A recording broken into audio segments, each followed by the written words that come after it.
wasn't me alone, with the Friends of the Old Man River alone. We had over 20,000 people out to an outdoor rally on this. So we had thousands of people supporting us. So it changed the way things happen in Canada. It changed a lot. Now, just a couple of more, and then we'll open it up. One of the fun things I did is I got a sawmill that was built right next to me. And when they went in, it was supposed to be a shakes mill. It was all supposed to be built inside. They were only going to operate during the day, and I'd never hear a sound. Well, the shakes mill, you know what happened to the shakes, pine shakes, and that didn't last very long. So they turned it into a regular sawmill, and they operated all night. Well, that was okay for a while until they changed saws. They brought in a diesel saw and started operating. It was in March of one year during my calving season. I was busy calving cows, and when a veterinarian's calving cows, it's kind of like a farmer calving cows. You don't say too much to them at that time, or you're going to get your head chewed off. You know, you're kind of in a bitchy mood because you haven't slept very much. So they put in this new saw at the time, and it was a diesel saw with no mufflers on it. And I couldn't sleep with all my windows closed at night. It was like a drill, a dentist drill. I don't know how many of you grew up with the old-fashioned dentist drills that they were real drills, you know, just off. It was like that. So I had approached them and said, look, you got to do something about this. And they said, no, we're not going to do anything. We don't have to, and we don't want to lay people off. If we had to close at night, we'd have to lay people off, and it would cost us money to put in mufflers and stuff like that. So I tried to work with the company, but they weren't too cooperative. So I went to the town office and I said, look, you know, I can't sleep in my house, and I can't go on like this. And they said, well, our agenda's filled up for today's meeting. We'll put you on the agenda for 2 weeks from now. I said, well, I can't go 2 more weeks without any sleep. You know, I can't survive. I need sleep, as you all know. I need sleep. So so that night came along, and I was tired, and I went to bed, and the saw started up, and it was just making lots of noise. So I put on my housecoat. I had my pajamas on. Put on my housecoat. Took my sleeping bag and my air mattress and my pillow, and I went to the town office, and I went into their meeting. They were meeting in camera by this time, but I didn't care. I went into their in-camera meeting and blew up my sleeping bag and proceeded to roll out my air mattress. And they said, well, what are you doing? And I said, well, I'm sleeping here.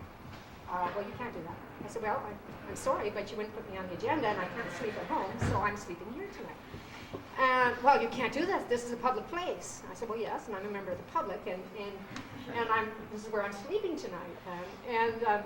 Finally, they moved their in-camera meeting, and I proceeded to lay it on there. They moved their in-camera meeting. After their in-camera meeting finished, the mayor and the manager came back and said, well, you have to go home or we'll have to call the police. Well, I had all my supplies in the car, and it was minus 25, and I was worried about my drugs freezing. I had to be in Edmonton for a really important meeting the next day, and I hadn't called the media, so I didn't really want to get arrested that night. So I said, well, okay, I'll go home, but you got to fix this tomorrow. And they say, okay, we'll look after it.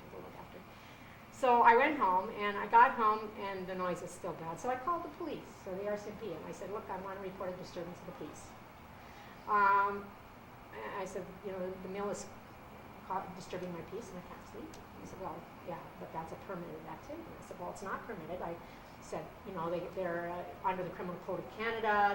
They're trespassing on my property, and they're causing their nuisance, probably criminal as well as civil nuisance, and I want you to go over there. It took a little talking, but finally got them to agree to go over there. And I was beyond, you know, being cooperative. Finally got the police to go over there, and they went over there, and about half an hour later, the plant shut down. And they never woke me up again. They never woke me up again after that. They shut the operation down at night until they put a new saw, new muffler, and all of that sort of thing. And there's other stories about what they did not to wake me up. I won't get into those. But the next week in the newspaper, a student reporter. The Mountaineer brings a student reporter in each summer. And so the student reporter calls me a day or two later, and she says, is it true that you went to council in your pajamas? And I said, well, yes. And she says, well, tell me about it. And I said, well, you tell me what you know, and I'll confirm whether it's right or not. And apparently the mayor or somebody went to the Mountaineer and reported this. So the next week in the paper is Kostuch goes to the council in her pajamas. Well, that was the best response I'd ever gotten from the community. Up before this, I wasn't always well liked in Rocky Mountain House, particularly by the business community. I was sort of alone for a while, but people thought this was terrific. They come into my office or see me in town, and they just thought this was great that I had done this. So that was one of my few experiences at civil disobedience. Now, another time I was invited to speak at the Chamber of Commerce meeting. I'm a past president of the Rocky Chamber of Commerce, by the way, and but I was invited to speak maybe 10 years ago at the Chamber of Commerce, not even that long. At the Chamber of Commerce meeting, and they wanted me to speak on the environment and economy. And I thought I could give them a pretty good talk on, how the environmental protection can be positive for the economy.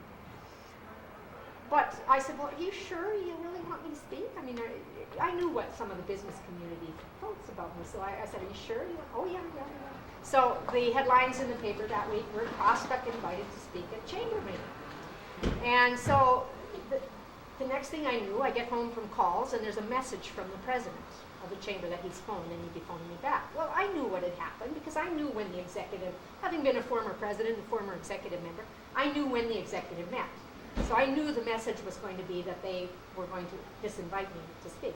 So when he phoned, I was ready. I said, okay, that's fine. I said, I want an apology. I want a written letter apology. I want an ad put in the paper apologizing, and I'm going to come to your meeting. Anyhow, I'm going to come to the meeting, I'm a member. So they said, okay, no problem. So they sent me a letter of apology. They put in a big ad in the paper apologizing for disinviting me. And I went to the meeting. But the next week in the headlines were, Kostuch disinvited to Chamber of Commerce to speak at Chamber of Commerce meeting.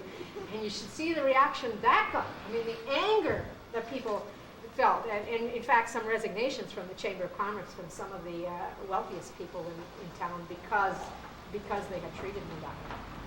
I'm just about to the end. Sunpine has been a saga, and I won't tell you too many stories about Sunpine, there's many, but Sunpine Forest Products has been quite an experience.